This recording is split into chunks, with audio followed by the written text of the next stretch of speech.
right now we're co-creating an experience, right? Yeah. But when you leave, I'm here, this is my experience, and in your house, that's your experience, right? Yeah. So everything that is in your experience is something that you are actually creating, you know? And so even the people that show up and everything, even your neighbors, if a cat, everything. One thing I learned when I was out of body in my near-death experience, that there were so many messages that's implanted all around you.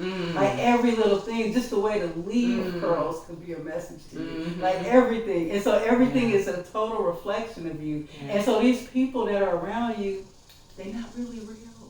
They're part of your particular illusion. Yeah. That's why you don't experience my experience. I don't experience what you've been experiencing with your friends and stuff. Yeah. It's just because that's part of your illusion. So whatever things you go through, say you go through some hard times with some friends and stuff, this is something you just signed up for, these lessons and stuff.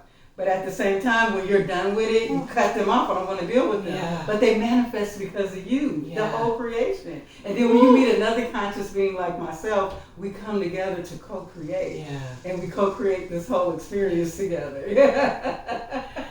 Oh my God. I don't know. Let me tell y'all, yesterday, I cannot go into the conversation, but I could not come down from wherever you sent me to and listen. Because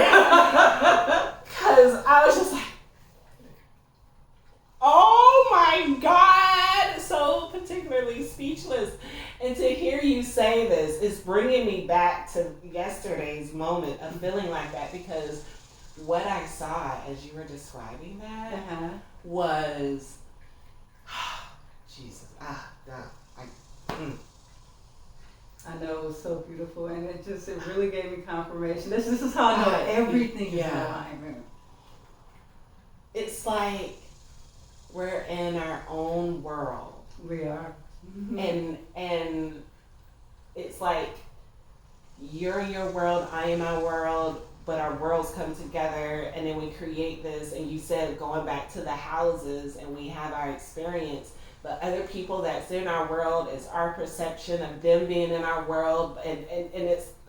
Do you understand what I'm trying to say? Yeah, think about it. You know, this is a good example. Okay, you see how this whole neighborhood, how you see nobody coming out of their house? I've never seen anybody unpack groceries. Except for these neighbors, because they interact with me. Now, if you interact with them, then it'll appear that they have a life, they have groceries, they have children. Yeah. But other than that, you can go through a neighborhood and barely see people ever come out of their houses. And it's just, I was telling you how I had an elliptical in my living room, right? Yeah, NPC character. I had an elliptical in my living room, right? And that elliptical was big and bulky. It was one of them Norditrack. And I felt heavy just walking by it. My husband moved it out right before you got here, and all of a sudden it felt clear, and I realized my human perception, every time I walk by, I had to recreate the elliptical. Because see, the illusion doesn't exist when you're not in that room. Like when my husband goes to work, to him the house disappears. To me, he disappears. We just have faith we'll come back together in the same dimension, right? But every time you have to recreate, I had to do that. It would be so heavy on my mind. That's why I feel heavy. It's when your house is really messy and feeling cluttered, it's because you have to create that clutter each time as you walk into the room, so then you feel cluttered in your mind. This is just a manifestation of you. Oh my. I need to drink some more water. Oh God.